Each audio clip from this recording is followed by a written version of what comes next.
Masarap na ulam kahit walang okasyon. Iprito saglit ang pork, saka iset aside. Isunod naman ang chicken, patatas.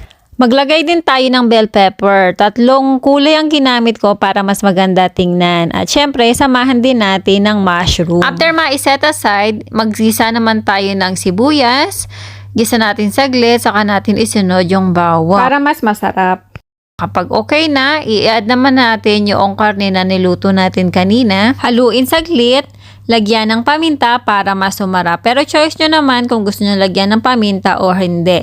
Lagyan din natin ng kaunting soy sauce at haluin. Wait saglit, saka naman natin lagyan ng tubig. Takpan natin at hayaan natin hanggang sa tuluyang maluto ang karne. Kapag luto na ang karne, maglagay naman tayo ng tomato sauce. Haluin saglit at pwede na nating ilagay yung bell pepper, potato at saka yung mushroom na niluto natin kanina. Syempre, haluin natin saglit. Takpan natin at iwanan natin ng ilang minuto. Ilagay naman natin ang coconut cream. Haluin natin saglit at iwanan ulit natin ng mga 5 minuto. Timplahan naman natin ayon sa ating panlasa kung ano sa palagay nyo ang kulang. Dahil sa mahilig ako sa paminta or sa maanghang, dinagdagan ko talaga siya ng paminta.